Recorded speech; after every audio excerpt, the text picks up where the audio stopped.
अस्सलाम वालेकुम बच्चे, कैसे हैं सब लोग? होप सो सब ठीक होंगे। आज हम फर्स्ट के physics according to federal board topic देखेंगे, relationship between linear and angular kinematic quantities. Kinematic quantities का मतलब बच्चे काइनेमेटिक्स होती है, काइनेटिक एनर्जी जो मोशन से रिलेटेड होती है, ठीक है। तो इसका मतलब है हमने काइनेमेटिक्स क्वांटिटीज के दरमियान रिलेशन देखना है जो मोशन से रिलेटेड। हम मोस्ट कॉमनली क्या देखते हैं, हम डिस्प्लेसमेंट की बात करते हैं, हम लोग बात करते हैं वेलोसिटी की बात करते हैं, हम एक्सेलरेशन की बात करते हैं। ये सारी ऐसी क्वांटिटीज हैं जो मोशन से रिलेटेड है, जब कोई ऑब्जेक्ट मूव कर रहा होता है। अब दो क्वांटिटीज है ये काइनेमेटिक क्वांटिटीज, जब भी कोई ऑब्जेक्ट मूव करेगा तो उनमें हम क्वांटिटीज के दरमियान रिलेशन देखेंगे। किनके? डिस्प्लेसमेंट के, लीनियर और एंगुलर डिस्प्लेसमेंट के दरमियान क्या रिलेशन है, कि वेलोसिटी है, लीनियर वेलोसिटी और एंगुलर वेलोसिटी के दरमियान क्या रिलेशन है, एक्सेलरेशन है, लीनियर एक्सेलरेशन एंगुलर एक्सेलरेशन के दरमियान क्या रिलेशन है।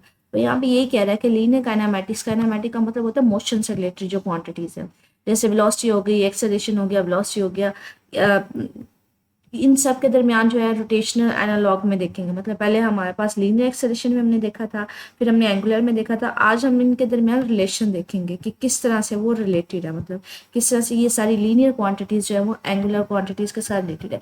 क्योंकि हमारी डेली लाइफ में बच्चे बहुत सारे ऐसे केसेस होते हैं जिसमें लीनियर मोशन भी होती है और रोटेशन भी होती है at a time. For example, ये कोई बच्चा बाईसाइकिल चला रहा है तो ये साइकिल जो है ना वो स्ट्रेट जा रहा है, लेकिन जो इसके पहिए जो है ना वो रोटेट कर रहे हैं, इसके जो ये कह रहे हैं कि रोटेट कर रहे हैं, रोटेशनल ये जो इसके पहिए हैं, ठीक है। मतलब जो व्हील्स हैं वो रोटेट कर रहे हैं और ये स्ट्रेट मूव कर रहा है। तो यहाँ पे ये दोनों का मिक्सचर है, इसमें लीनियर मोशन भी है, इसमें रोटेशनल मोशन भी है। तो इसलिए ज़रूरी है कि हम दोनों को रिलेशन भी देखें कि दोनों एक दूसरे के साथ किस तरह से लिंक्ड है। तो हम लोग यहाँ पे बेसिकली ये देखना चाह रहे हैं कि किस तरह से लीनियर क्वांटिटीज जो है displacement, velocity, acceleration angular quantities के साथ रिलेट कर रही है। सबसे पहले तो हम रिलेशनशिप देखेंगे between linear and angular displacement की। अगर कोई ऑब्जेक्ट जो है वो लीनियरली और एंगुलर डिस्प्लेसमेंट के दरमियान रिलेशन देखना चाहे तो वो कैसे देखेंगे, ठीक है। अच्छा, इससे पहले ना हमारे पास यहाँ पे ये सारा पैसेज बाद में मैं आपको अंडरस्टैंड करवाती हूँ। सबसे पहले रेडियन किसके कहते हैं, 1 रेडियन कितना होता है। इसके लिए ना हम लोगों ने एंगुलर डिस्प्लेसमेंट डिफाइन किया था। ये एंगुलर पोजीशन में डिफाइन की थी। फॉर एग्जांपल, ये मेरे पास एक रेफरेंस लाइन है जिसको मैं रेडियस ऑफ द अर्थ मैंने कंसीडर किया था और मैंने कहा था यहाँ पे आपने एक ऑब्जेक्ट ट्राई करवाया। जब ऑब्जेक्ट यहाँ से मूव करता हुआ इस पॉइंट से इस पॉइंट पे जाता है तो वो जो सेंटर के ऊपर एंगल बना रहा होता है उसको एंगुलर पोजीशन कहते हैं। तो हमारे पास यहाँ पे हमने डिफाइन किया था कि एंगुलर पोजीशन जो है वो डिपेंड करता है एस डिस्टेंस होता है, मतलब ये जो आर्क लेंथ, ये जो इसके सर्कमफेरेंस के अलाउंग जो डिस्टेंस ट्रैवल करेगा, जो हमारे पास काइंड ऑफ स्ट्रेट हमें नजर आ रहा होता है, ठीक है, ये डिस्टेंस डिवाइडेड बाय आर, इसको हमने नाम दिया था एंगुलर पोजीशन का। और एंगुलर डिस्प्लेसमेंट भी यही था कि जो डिस्प्लेसमेंट में चेंज आ रहा है, इसके लिए हमने यूनिट डिफाइन किया था रेडियन। अब 1 रेडियन होता है कितना, कि फॉर एग्जांपल अगर ऑब्जेक्ट इस रेफरेंस लाइन पे मैंने ट्राई करवाया था, वो मूव करता हुआ यहाँ पे आके इस पॉइंट पे, वो पॉइंट जहाँ पे ये जो डिस्टेंस है, ये जो रेडियस है, इसके इक्वल हो जाता है ये आर्क लेंथ, ये डिस्टेंस और ये डिस्टेंस इक्वल होगा उस पॉइंट पे, ये जो एंगल बन रहा होगा बच्चे इसको 1 रेडियन बोलते हैं, ठीक है। तो याद रखिएगा कि हमारे पास एंगल तो बन ही रहा होता है, लेकिन 1 रेडियन कब होता है कि जब वो मूव करता करता इतना डिस्टेंस मूव कर ले, ये जो आर्क लेंथ आपने लिया हुआ है वो हमारे पास किसके इक्वल हो, रेडियस। हमारे पास बच्चे आर्क लेंथ किसको बोलते हैं, ये सर्कल है, ठीक है, ये पूरा एक सर्कमफेरेंस है 2 पाई आर। इसका कोई सा भी छोटा सा छोटा पार्ट यहाँ से यहाँ तक होगा या यहाँ से यहाँ तक होगा, कोई सा छोटा सा पार्ट जो होता है ना उसको आर्क लेंथ कहते हैं, ठीक है। तो अगर वो मूव करता हुआ इतना आर्क लेंथ उसका हो जाए जितना इसका रेडियस है, तो आर्क लेंथ और रेडियस अगर दोनों इक्वल हैं तब हमारे पास एंगल जो होगा उसको हम नाम देते हैं 1 रेडियन का, ठीक। इसमें ये जो आर्क लेंथ वाला डिस्टेंस होता है ना, इसको स्ट्रेट लाइन लिया जाता है, ठीक है। ये काइंड ऑफ हमारे पास इस तरह से है ना, तो हम इसको कहते हैं, सपोज करेंगे ये straight kind of straight line है, ठीक है। तो ये लीनियर डिस्टेंस होता है और ये हमारे पास एंगल जो सेंटर पे बन रहा होता है वो एंगुलर डिस्टेंस होता है, ठीक है। तो यहाँ पे ये हमारे पास हम लोगों ने एंगुलर डिस्प्लेसमेंट या एंगुलर पोजीशन का डिस्टेंस पढ़ते हैं, distance arc length divided by R. तो ये माइंड में रखिए। यहाँ पे इस पूरे पैसेज में डिफाइन करा है, एक्सप्लेन करा है कि सपोज करें मैंने एक सर्कल लिया है जिसका सेंटर ओ है, ठीक है। इस सेंटर ओ का जो रेडियस है, रेडियस होता है बच्चे सेंटर से किसी भी पॉइंट तक का डिस्टेंस, यहाँ से यहाँ तक का ले लें, यहाँ से यहाँ तक का ले लें, यहाँ से यहाँ तक का ले लें, कोई सा भी जो पॉइंट सेंटर से किसी भी पॉइंट तक का डिस्टेंस होता है वो रेडियस होता है। तो सपोज करें इसका जो रेडियस है वो आर है। पहले हमारे पास ऑब्जेक्ट जो था वो पॉइंट ए पे था, वो मूव करता वो पॉइंट ए से बी पे चला गया। जब ए से बी पे जाएगा तो वो कोई ना कोई एंगल बनाएगा ना, सेंटर पे थीटा बनाएगा। कहता है बाद में वो कहते हैं, हम कहते हैं ए से बी पे गया, दोबारा बाद में सपोज करें कि वो ए से सी पे आगे की तरफ मूव करना शुरू हो गया। मैं कहती हूँ कि जितना ये डिस्टेंस है एस आर्क लेंथ, अगर मैं यहाँ से यहाँ तक कर लूँ, वो मैं कहती हूँ जो हमारे पास रेडियस के इक्वल है। मैं कहूँगी वो जो एंगल पे थीटा बनाएगा वो कितना होगा, वो 1 रेडियन होगा। तो यहाँ पे यही कह रहा है कि सपोज करें ऑब्जेक्ट मूव किया ए से बी पे, मतलब यहाँ से यहाँ पे मूव किया तो कुछ ना कुछ एंगल थीटा बनाएगा। लेकिन अगर मैं कहती हूँ ए से सी आगे की तरफ मूव करना शुरू हो गया सच दैट कि ये जो आर्क लेंथ ये डिस्टेंस है वो रेडियस के इक्वल है, तब हमारे पास जो एंगल बनेगा ये वाला हमारे पास 1 रेडियन होगा। ए ओ सी मतलब इस वाली ट्रायंगल में, ये वाली ट्रायंगल में जो एंगल हमारे पास सेंटर पे बनेगा, ये वाला जो सिंबल होता है ना बच्चे, ये एंगल के लिए होता है, तो उसको हम नाम देंगे 1 रेडियन का। 1 रेडियन मैंने अभी 2 मिनट पहले आपको बताया, जब हमारे पास ये वाला जो डिस्टेंस है आर्क लेंथ का वो इक्वल होता है रेडियस के, तो वहां पे जो एंगल हम कहते हैं सेंटर पे है वो कितना है, 1 रेडियन है। रेडियन ऐसे यूनिट है, तो 1 रेडियन को डिफाइन करें। तो इसका मतलब है हमारे पास क्या होना चाहिए, 1 रेडियन कब होता है, जब आर्क लेंथ जो होता है ना ये वाला डिस्टेंस किसके इक्वल होता है, रेडियस के इक्वल होता है। तो इसलिए वहां पे जो एंगल बनता है उसको हम लोग 1 रेडियन कहते हैं। अब इस केस में ये देखिए, ये वाला तो हमारे पास डिस्टेंस का है एज कम्पेयर टू दिस, तो ये हमारे पास जो एंगल है ना ये 1 रेडियन नहीं है, ये छोटा है, ठीक है। तो एंगल तो है लेकिन 1 रेडियन नहीं। 1 रेडियन के लिए जरूरी क्या है कि हमारे पास आर्क लेंथ ये वाला जो डिस्टेंस है वो रेडियस के इक्वल हो। अब यहाँ पे आपको नजर आ रहा होगा ये छोटी सी दो काइंड ऑफ ट्राइंगल बन गई है, कि ये वाली और एक मेरे पास ये वाली बन गई है, ठीक है। तो इनका कंपैरिजन किया हुआ है सिंपल ज्योमेट्री के लिए। हम क्या करेंगे, दोनों का साइड लेंगे आर्क लेंथ, इस वाली ट्राइंगल की आर्क लेंथ, ठीक है, यहाँ से यहाँ तक A B, arc A B divided by इस वाली ट्राइंगल की आर्क लेंथ जो है मेरे पास ए सी, ठीक है। ट्राइंगल दोनों हमने ज्यूम कर लिए हैं, A B divided by A C, दोनों की हमने आर्क लेंथ ली है, is equal to angle of A O B. पहले हमने ट्राइंगल ये वाली ली थी ना, तो इसका एंगल लेंगे ये वाला, ठीक है। ये वाला सिंबल जो होता है बच्चे वो एंगल का होता है, डिवाइडेड बाय दूसरे का भी फिर एंगल लेंगे, तो वो हमारे पास क्या है, एंगल दिस वन, ठीक है, ए ओ सी का एंगल। अब यहाँ पे ना वो छोटा सा कह रहा है कि इसकी आर्क लेंथ को हमने किससे प्रेजेंट किया था बच्चे, एस से किया था, ठीक है। तो इसकी जगह हम लोग आर्क ए बी की जगह एस लिख देंगे, डिवाइडेड बाय आर्क ए सी। मैंने कहा था इसकी जो आर्क लेंथ है वो किसके इक्वल है, वो रेडियस के इक्वल है, मतलब जितना डिस्टेंस है उतना ही है, तो मैंने इसको आर का नाम दे दिया, तो इसकी आर्क की जगह पे हम लोग आर लिख देंगे। अब ओ ए बी में हमने एंगल को नाम दिया था थीटा, ठीक है, तो उसकी जगह थीटा आ जाएगा। ओ ए सी में मैंने कहा था ये एंगल हमारे पास किसके इक्वल है, 1 रेडियन के इक्वल है, तो इसकी जगह हमने क्या लिख दिया, 1 रेडियन। 1 रेडियन का मतलब है 1 है, तो फर्क नहीं पड़ता। तो एस डिवाइडेड बाय आर किसके इक्वल आ जाएगा, थीटा के इक्वल आ जाएगा, तो theta is equal to S by are.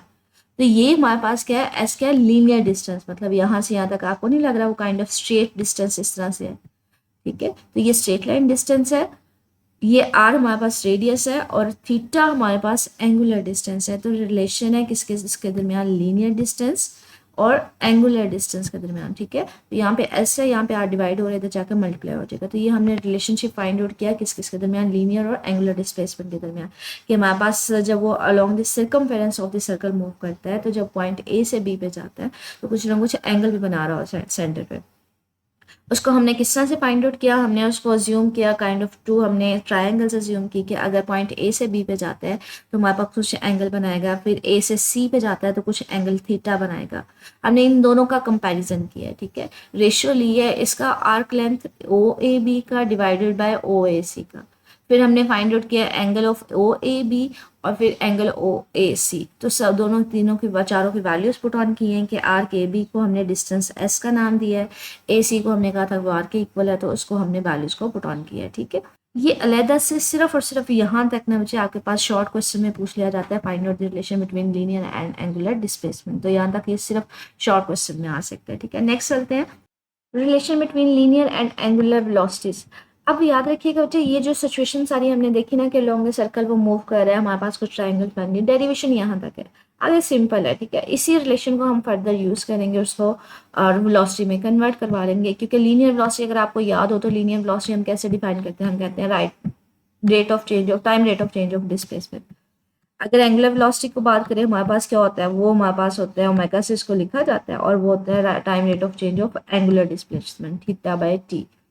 इसका मतलब है दोनों साइड से मुझे टाइम को इंट्रोड्यूस करवाने की जरूरत है। अगर मैं यहाँ पे थीटा को टाइम से डिवाइड कर दूँ तो एंगुलर वेलोसिटी आ जाएगा, यहाँ पे इसको टाइम से डिवाइड कर दूँ तो ये लीनियर वेलोसिटी आ जाएगा। तो कहते हैं आपने मल्टीप्लाई करना है दोनों को delta divided by delta T. Delta का मतलब होता है बच्चे चेंज, ठीक है।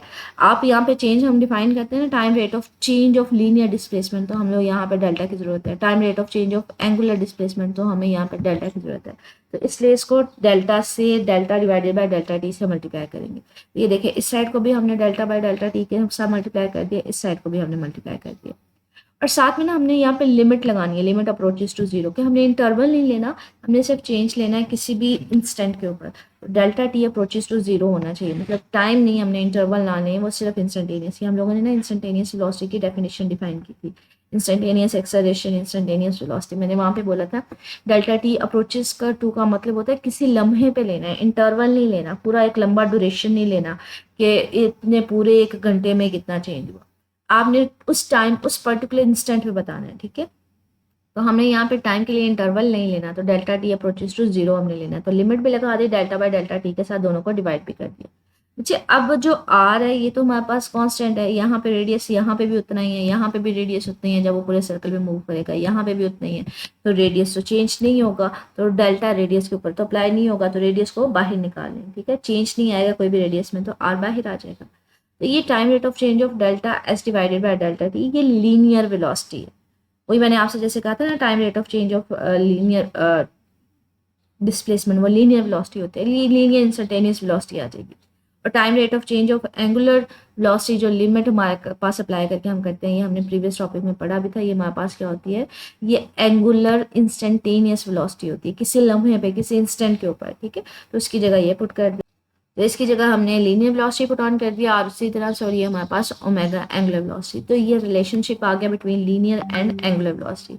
इसमें हमने कोई फिजिक्स इंट्रोड्यूस नहीं करवाई, सिर्फ और सिर्फ हमने क्या किया, ये जो लीनियर एंगुलर वेलोसिटी के दरमियान रिलेशनशिप था, दोनों साइड स्पेस को डेल्टा बाय डेल्टा टी से मल्टीप्लाई कर दिया और लिमिट अप्लाई कर दिया। मतलब इंटरवल नहीं लेना किसी इंस्टेंट के लिए, हम लोग इंस्टेंटेनियस की फॉर्म में लिखना चाह रहे हैं। अगर इंस्टेंटेनियस नहीं लिखते ना, सिर्फ और सिर्फ ये लिखते हैं, मतलब डेल्टा बाय डेल्टा टी, तब भी हमारे पास आ जाएगी। तब ये होगा कि कंप्लीट हमारे पास आएगी, उस वेलोसिटी नॉर्मल होगी, जैसे ये एंगुलर वेलोसिटी हमने डिफाइन की थी delta theta by delta T, तो वो एंगुलर वेलोसिटी तो आ जाएगी। फर्दर आगे हमने इसकी डिफाइन की थी एवरेज क्या होती है, इंस्टेंटेनियस क्या होती है। तो लिमिट नहीं भी अप्लाई करते तब भी हमारे पास आ जाता है, लेकिन यहाँ पे हम लोग इंस्टेंटेनियस की फॉर्म में लिखना चाह रहे हैं, तो बेटर है बुक के अकॉर्डिंग ही चले, तो लिमिट भी अप्लाई कर दिया, ठीक है। तो आर को हमने बाय निकाल लिया, सो ऑन, मतलब फिजिक्स को ही अप्लाई नहीं की, सिर्फ उसको मल्टीप्लाई करके उसका फॉर्मूला लिख दिया। नेक्स्ट हम कहते हैं हमारे पास जो है ना, लाइक कहते हैं यहाँ पे ना डेल्टा टी अप्रोचेस टू लेने, जीरो लेने का मतलब क्या है कि हमने जब ऑब्जेक्ट जो है वो सर्कल में मूव कर रहा है, तो हमने अज्यूम किया है कि अगर पॉइंट ए से वो मूव कर रहा है पॉइंट बी के ऊपर, तो हम अज्यूम करेंगे पॉइंट ए और B very close to each other है, ताकि यहाँ से यहाँ तक जाने में इतना टाइम ही नहीं लगा हो, इंटरवल जीरो के इक्वल हो। तो हम ए और बी को हम कंसीडर करेंगे बहुत ज़्यादा क्लोजर हैं, कि वो इतना ज़्यादा इंस्टेंट टाइम ही ना लगा हो कि delta T approaches to zero. कहते हैं अब यहाँ पे ऑब्जेक्ट मूव कर रहा है ना सर्कल में, जैसे मैंने अभी आपको बताया कि हमारे पास ये दोनों सिचुएशन जो है वो लिंक्ड होती है, कि लीनियर मोशन भी होती है, लीनियर वेलोसिटी भी होती है, और एंगुलर मोशन भी होती है। कहते हैं अगर दोनों एट अ टाइम है तो लीनियर वेलोसिटी की डायरेक्शन किस तरफ होती है और एंगुलर की किस तरफ होती है। कहते हैं जब ये ऑब्जेक्ट मूव करता है ना, तो लीनियर वेलोसिटी होती है वो लॉन्ग दी टेंजेंट होती है। लाइक हमारे पास ना, लाइक अगर हम बात करें, अगर कोई भी ऑब्जेक्ट सर्कल में मूव कर रहा है ना, तो किसी भी पॉइंट पे अगर आपने लीनियर वेलोसिटी की वैल्यू निकाली है, तो उस पॉइंट पे टेंजेंट ड्रॉ कर देते हैं, यहाँ पे है तो टेंजेंट होगा, यहाँ पे है तो टेंजेंट होगा। तो हम ना एक उस पॉइंट पे स्ट्रेट लाइन खींच देते हैं। अगर इस पॉइंट पे मैंने लीनियर वेलोसिटी खींचनी है, तो मैं आउटवर्ड डायरेक्शन में एक स्ट्रेट लाइन खींच देती हूँ, इसको हम लोग ना टेंजेंट बोलते हैं, ठीक है। तो इस पॉइंट पे अगर मैंने स्ट्रेट लाइन खींचनी है आउटवर्ड डायरेक्शन बाई की तरफ खींच देते हैं, तो वो भी हमारे पास लीनियर वेलोसिटी की डायरेक्शन होगी। इस पॉइंट पे भी, तो किसी भी पॉइंट पे जो वेलोसिटी होती है ना, वो हमें क्या देती है, लीनियर वेलोसिटी की डायरेक्शन देती है। टेंजेंट के हम ये फाइंड आउट करते हैं, तो लीनियर वेलोसिटी को हम लोग दूसरा नेम इसका क्या है, टेंजेंशियल वेलोसिटी, ठीक है। इसका दूसरा नेम होता है टेंजेंशियल वेलोसिटी। तो किसी भी पॉइंट पे अगर कोई ऑब्जेक्ट जो है वो सर्कल में मूव कर रहा है, तो उसकी वेलोसिटी किसके अलोंग होती है, linear velocity along the tangent होती है। इसी तरह से अगर एंगुलर वेलोसिटी की डायरेक्शन देखें, तो हमने पढ़ा था जिस डायरेक्शन में ऑब्जेक्ट मूव कर रहा है ना, फॉर एग्जांपल यहाँ पे कोई ऑब्जेक्ट है वो सर्कल में मूव कर रहा है, तो जिस डायरेक्शन में रोटेशन है उस डायरेक्शन में अपने कर्लिंग फिंगर्स करे, और जो थंब होगा वो आपको एंगुलर वेलोसिटी की डायरेक्शन दे देगा। तो ये डिफरेंट वेलोसिटी, लीनियर और एंगुलर वेलोसिटी की डायरेक्शन फाइंड आउट करने के लिए यहाँ पे सिर्फ और सिर्फ आपको ये बताया हुआ है कि लीनियर वेलोसिटी को हम टेंजेंशियल वेलोसिटी क्यों कहते हैं। ये एमसीक्यू में आ जाता है कि linear velocity is also called as the tangential velocity, क्यों, क्योंकि उसकी जो डायरेक्शन होती है वो बेसिकली हम लोग किससे फाइंड आउट कर रहे होते हैं, लीनियर वेलोसिटी की किसी भी पर्टिकुलर पॉइंट पे टेंजेंट के जो फाइंड आउट कर रहे होते हैं, ठीक है। नेक्स्ट हमारे पास रिलेशन है between linear and angular acceleration के। हमारे पास कोई ऑब्जेक्ट अगर मूव कर रही है, तो उसमें लीनियर एंगुलर एक्सेलरेशन के दरमियान क्या रिलेशनशिप है। लीनियर एक्सेलरेशन में हमारे पास ए होता है, और एंगुलर एक्सेलरेशन हमारे पास अल्फा होता है। अब दोनों के दरमियान रिलेशनशिप क्या है उसको देखते हैं। कहते हैं हमारे पास जो लीनियर एक्सेलरेशन है ना, हमारे पास अगर एंगुलर मोशन में बात करें, तो एंगुलर मोशन में लीनियर एक्सेलरेशन के दो कंपोनेंट्स होते हैं। एक तो हमारे पास उसकी टेंजेंशियल कंपोनेंट होता है, दूसरा उसका रेडियल कंपोनेंट होता है। ये दोनों कंपोनेंट मिल के ना आपको लीनियर एक्सेलरेशन देती है। मतलब यहाँ पे एक्सेलरेशन उसने शो किया हुआ है कि एक्सेलरेशन जो होता है वो टोटल दो का सम होता है। एक हमारे पास टेंजेंशियल होती है मतलब, और दूसरी हमारे पास लॉन्ग दी रेडियस होती है।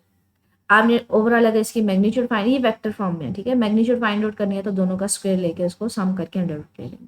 अब किस तरह से इसको फाइंड आउट किया हुआ है वो आगे डिटेल में देखते हैं कि हमारे पास किस तरह से सम आया और इक्वल टू हमने ब्रैकेट में ले लिया।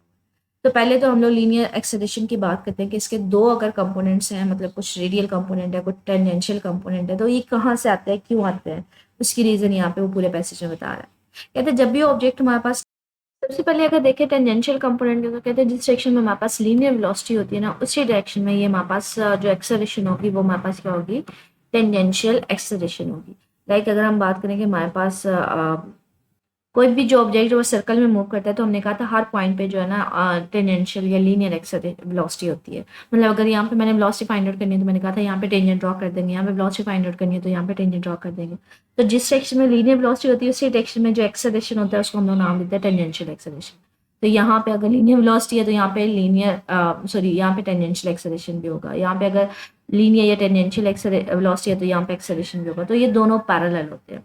तो यहाँ पे जिस डायरेक्शन में लीनियर वेलोसिटी होती है उसी डायरेक्शन में जो एक्सेलरेशन होगा that is the tangential acceleration. कहते हैं ये बेसिकली आ क्यों रहा होता है, ये जो हमारे पास लीनियर वेलोसिटी में चेंज आ रहा होता है उसकी मैग्नीट्यूड में कम ज़्यादा हो रही होती है, तो ये बेसिकली उसकी वजह से है कि अगर लीनियर वेलोसिटी उसकी कम ज़्यादा हो रही है, लाइक अगर हमने बात की थी कि ये अपनी स्पीड कम ज़्यादा कर रहा है, कभी वो आहिस्ता स्पीड के साथ जा रहा है कभी कम स्पीड के, तो लीनियर अगर वेलोसिटी की मैग्नीट्यूड में चेंज आ रहा है तो हमारे पास वहाँ पे जो एक्सेलरेशन होगी इसलिए वो भी हमारे पास अराइज हो रही होती है। एक्सेलरेशन हमारे पास बेसिकली होता है क्या, एक्सेलरेशन अगर बात करें तो ये time rate of change of linear velocity, ये time rate of simple acceleration की बात कर रही हूँ, ठीक है, ये time rate of change of velocity होगा। तो वेलोसिटी में चेंज आना चाहिए, या तो उसके डायरेक्शन में चेंज आ जाए या फिर उसके मैग्नीट्यूड में चेंज आ जाए। तो कहते हैं हमारे पास टेंजेंशियल एक्सेलरेशन कब आता है, जब हमारे पास वेलोसिटी की मैग्नीट्यूड चेंज हो रही होगी। जैसे मैंने आपको ये बताया कि अगर इसकी स्पीड कम ज़्यादा हो रही हो, ठीक है, तो उस केस में जो वेलोसिटी में चेंज आता है वो हमारे पास क्या होता है, टेंजेंशियल एक्सेलरेशन होता है। कहते हैं अब उसके लिए हमने फार्मूला फाइंड आउट करना है एक्सेलरेशन के लिए between linear and angular acceleration, इस फार्मूले से हम लोग फाइंड आउट करेंगे। तो वही अगेन काम जैसे हमने यहाँ पे किया था ना, इसको डेल्टा बाय डेल्टा टी से मल्टीप्लाई करेंगे दोनों साइड्स को और अप्रोच लिमिट लगा देंगे, तो यहाँ पे भी सेम काम अप्लाई करेंगे। तो हम लोग यहाँ पे क्या किया, इसको डेल्टा बाय डेल्टा टी से डिवाइड मल्टीप्लाई कर दिया और लिमिट अप्लाई कर दिया delta T approaches to zero. तो इस साइड पे भी हमने यही काम किया, दूसरी साइड पे भी हमने यही काम किया। अगेन वही रेडियस जो सर्कल का चेंज नहीं होगा वो तो वही रहेगा हर पॉइंट पे, तो वो हम लोग बाहर निकाल लेंगे, बाकी यहाँ से ये आर बाहर आ जाएगा, बाकी ये चीज़ बच जाएगी। अब वही time rate of change of linear velocity जो होगी वो आपको लीनियर एक्सेलरेशन दे देगी, time rate of change of angular velocity वो आपको इंस्टेंटेनियस एक्सेलरेशन दे देगी। लेकिन एक्सेलरेशन कौन सा देगी, टेंजेंशियल एक्सेलरेशन। मैंने कहा हमारे पास एक्सेलरेशन की टू टाइप्स होती हैं कि लीनियर एक्सेलरेशन जो होता है वो टू टाइप्स का होता है, एक तो होता है टेंजेंशियल और दूसरा होता है रेडियल। अब यहाँ पे लीनियर एक्सेलरेशन जो है आपके पास अगर मैग्नीट्यूड में चेंज लेके आ रहे हैं delta we by delta D के, अगर मैग्नीट्यूड में चेंज लेके आ रहे हैं तो एक्सेलरेशन क्या होगा, टेंजेंशियल एक्सेलरेशन होगा। और ये delta W bye delta T, तो ये तो वैसे हमारे पास एंगुलर एक्सेलरेशन है तो ये अल्फा आ जाएगा, तो यहाँ पे हम क्या लिख देंगे, A is equal to R alpha. यहाँ पे हमने रिलेशनशिप किसके दरमियान निकाला है, ये टेंजेंशियल का निकाला है। टेंजेंशियल का मतलब है जब स्पीड कम ज़्यादा हो रही थी, मतलब जिस डायरेक्शन में लीनियर वेलोसिटी थी, टेंजेंशियल वेलोसिटी थी, उसी डायरेक्शन में एक्सेलरेशन था, तो दोनों पैरेलल थे। लेकिन ये आ किसकी वजह से एक्सेलरेशन प्रोड्यूस कब हो रहा था, क्यों हो रहा था, जिसमें हमारे पास वेलोसिटी में चेंज आने की वजह से, वेलोसिटी के मैग्नीट्यूड में चेंज आने की वजह से। तो यहाँ पे कहते हैं हमारे पास ये रिलेशनशिप आ गया between linear and angular acceleration में। अब ये तो लीनियर है, ठीक है, टेंजेंशियल हमने कहा था एक्सेलरेशन की टू टाइप्स होती है, एक होती है टेंजेंशियल, दूसरी होती है रेडियल। टेंजेंशियल मैंने कह दिया कि जब स्पीड कम ज़्यादा होगी। अब कहते हैं रेडियल फिर एक्सेलरेशन कैसे आता है, रेडियल कंपोनेंट कैसे आ रहा होता है, मतलब जो अलॉन्ग दी रेडियस होता है, जैसे यहाँ पे वो फिगर में भी आपको शो कर रहा है, यहाँ पे देखिए अलॉन्ग दी टेंजेंट यहाँ पे है, यहाँ पे है अलॉन्ग दी टेंजेंट यहाँ पे है। तो एक एक्सेलरेशन होती है जो अलॉन्ग दी रेडियस होती है, यहाँ पे रेडियस अलॉन्ग दी रेडियस हमारे पास एक्सेलरेशन का कंपोनेंट होगा, यहाँ पे अलॉन्ग दी रेडियस होगा, यहाँ पे अलॉन्ग दी रेडियस होगा। ये जो अलॉन्ग दी रेडियस एक्सेलरेशन का कंपोनेंट आ रहा है ये कहाँ से आ रहा है, बेसिकली कहते हैं ये हमारे पास कंपोनेंट इसलिए आ रहा है क्योंकि जहाँ पे हमारे पास हर पॉइंट पे अगर कोई ऑब्जेक्ट सर्कल में मूव कर रहा है तो हर पॉइंट पे उसकी डायरेक्शन भी तो चेंज हो रही है। तो ये जो कंपोनेंट आ रहा है ये basically due to the change of linear instantaneous velocity हर पॉइंट पे। फॉर एग्जांपल यहाँ पे वो डायग्राम में आपको शो भी कर रहा है, इस पॉइंट पे है तो यहाँ पे टेंजेंट इसके लॉन्ग है, इस पॉइंट पे तो इसके लॉन्ग है, इस पॉइंट पे तो इसके लॉन्ग है, या फिर आप इस डायग्राम को देख लें तो अगर इस पॉइंट पे अगर देखें तो टेंजेंट इसके लॉन्ग है, यहाँ पे देखें तो टेंजेंट की डायरेक्शन चेंज होगी, यहाँ पे देखें तो बिल्कुल ही चेंज होगी। तो हर पॉइंट पे वेलोसिटी की डायरेक्शन भी तो चेंज हो रही है। ये जो डायरेक्शन चेंज होने की वजह से हमारे पास एक्सेलरेशन आता है, वो हमारे पास कौन सा आता है, वो हमारे पास आता है उसको हम लोग कहते हैं radial acceleration. Radial acceleration basically सिर्फ और सिर्फ किसकी वजह से है, चेंज आने की वजह से है। क्यों उसमें चेंज आना चाहिए, डायरेक्शन में चेंज आना चाहिए। कहते हैं सम टाइम क्या होता है, ऑब्जेक्ट जो है वो लीनियरली कांस्टेंट स्पीड के साथ मूव कर रहा होता है, मतलब उसकी स्पीड कम ज्यादा नहीं हो रही होती। मुझे अगर स्पीड कम ज्यादा नहीं होगी तो ये जो टेंजेंशियल एक्सेलरेशन है वो जीरो हो जाएगा, क्योंकि ये हमने कहा था मैग्नीट्यूड में चेंज आना चाहिए। अगर मैग्नीट्यूड में चेंज नहीं आ रहा, वो कांस्टेंट स्पीड के साथ फॉर एग्जांपल वो मूव कर रहा है, तो उस केस में फिर कांस्टेंट अगर स्पीड है वही की स्पीड के साथ चला रहा है, स्लोली आराम से चला रहा है, तो अब तो मैग्नीट्यूड तो चेंज ही नहीं हो रही, फिर टेंजेंशियल एक्सेलरेशन जीरो हो जाएगा। लेकिन कॉन्टिन्यूसली वो रोटेट तो कर रहा है, और कॉन्टिन्यूसली रोटेट करने की वजह से हर पॉइंट पे टेंजेंट की डायरेक्शन जरूर चेंज हो रही है। तो फिर उस पॉइंट पे सिर्फ और सिर्फ हमारे पास कौन सी एक्सेलरेशन होगी, उस पॉइंट पे सिर्फ और सिर्फ हमारे पास रेडियल एक्सेलरेशन होगी।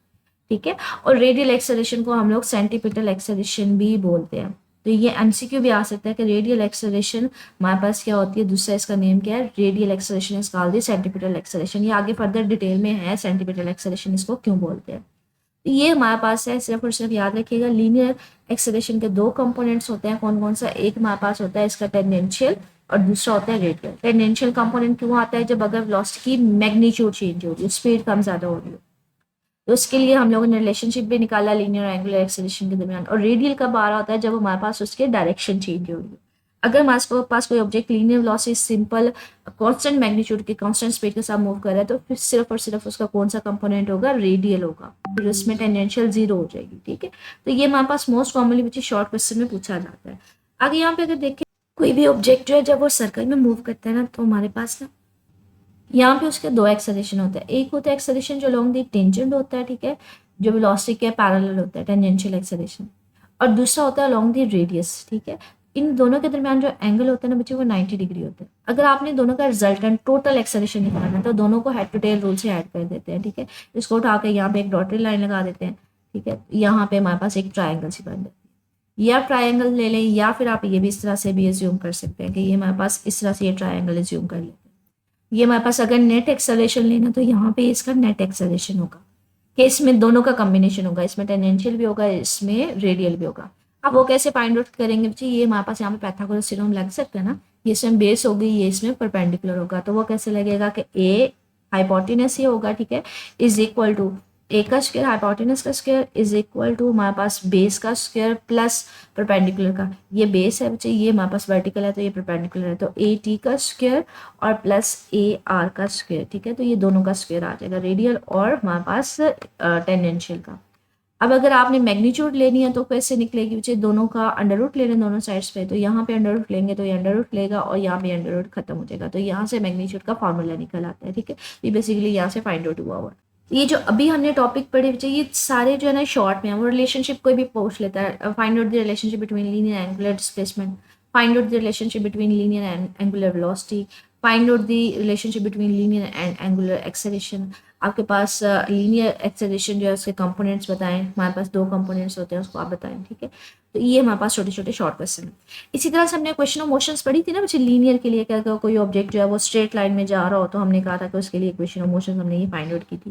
कहते हैं अगर इन्हीं को हमने देखना हो एंगुलर के लिए, तो जहाँ पे लीनियर डिस्टेंस है ना उसकी जगह एंगुलर डिस्टेंस थीटा लिखते हैं। ठीक है, एस की बजाय हम वहाँ पे क्या लिखते हैं, थीटा लिखते हैं एंगुलर डिस्प्लेसमेंट। जहाँ पे वेलोसिटी ना लीनियर वेलोसिटी वी, उसकी जगह आप एंगुलर वेलोसिटी लिखते हैं ओमेगा। ठीक है, एंगुलर वेलोसिटी को ओमेगा से लिखते हैं।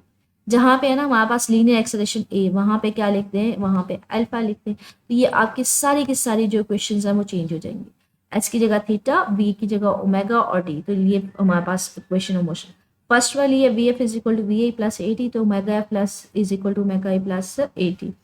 ठीक है, यहाँ पे ए नहीं आएगा बच्चे, यहाँ पे अल्फा आ जाएगा। ठीक है, यहाँ पे थोड़ा सा चेंज हो जाएगा और यहाँ पे 2as ये आ जाएगा 2a अल्फा, ये अल्फा। ठीक है, और थीटा हम लोग इसको कुछ इस तरह से लिखते हैं, लेकिन बुक में थोड़ा सा डिफरेंस यहाँ पे शो किया हुआ है। एस की जगह थीटा आ जाता है और ओमेगा स्क्वायर। इसी तरह से हमारे पास second equation of motion put on कर दिया। ये भी सम टाइम शॉर्ट क्वेश्चन में आ जाता है, right on the equation of motion for angular या रोटेशनल मोशन। तो आपको इक्वेशन ऑफ मोशन आती होंगी तो आप उसको एंगुलर के लिए राइट ऑन कर सकते हैं, ठीक है। जैसे आपकी एक्सरसाइज का शॉर्ट क्वेश्चन भी है 4.3, determine the relation between linear and angular displacement, linear and angular velocity, linear and angular acceleration. अच्छा, ये एट अ टाइम ना बच्चे सिर्फ एक ही पूछा जाता है, ये लीनियर एंगुलर डिस्प्लेसमेंट पूछा जाता है, ये लीनियर एंगुलर वेलोसिटी पूछा जाता है, ये लीनियर एंड एंगुलर एक्सेलरेशन पूछा जाता है। क्योंकि अगर तीनों एट अ टाइम पूछते हैं तो ये शॉर्ट ही बहुत लेंथी लॉन्ग क्वेश्चन हो जाएगा। तो ये ओवरऑल तो वैसे यूजुअली तो एक ही पूछा जाता है, ठीक है। उस कैटेगरी में इसको याद रखिएगा। मजीद इसमें मुझे कुछ पूछना हो मेरे से कमेंट सेक्शन में पूछ लीजिएगा। ओके, अल्लाह हाफिज़।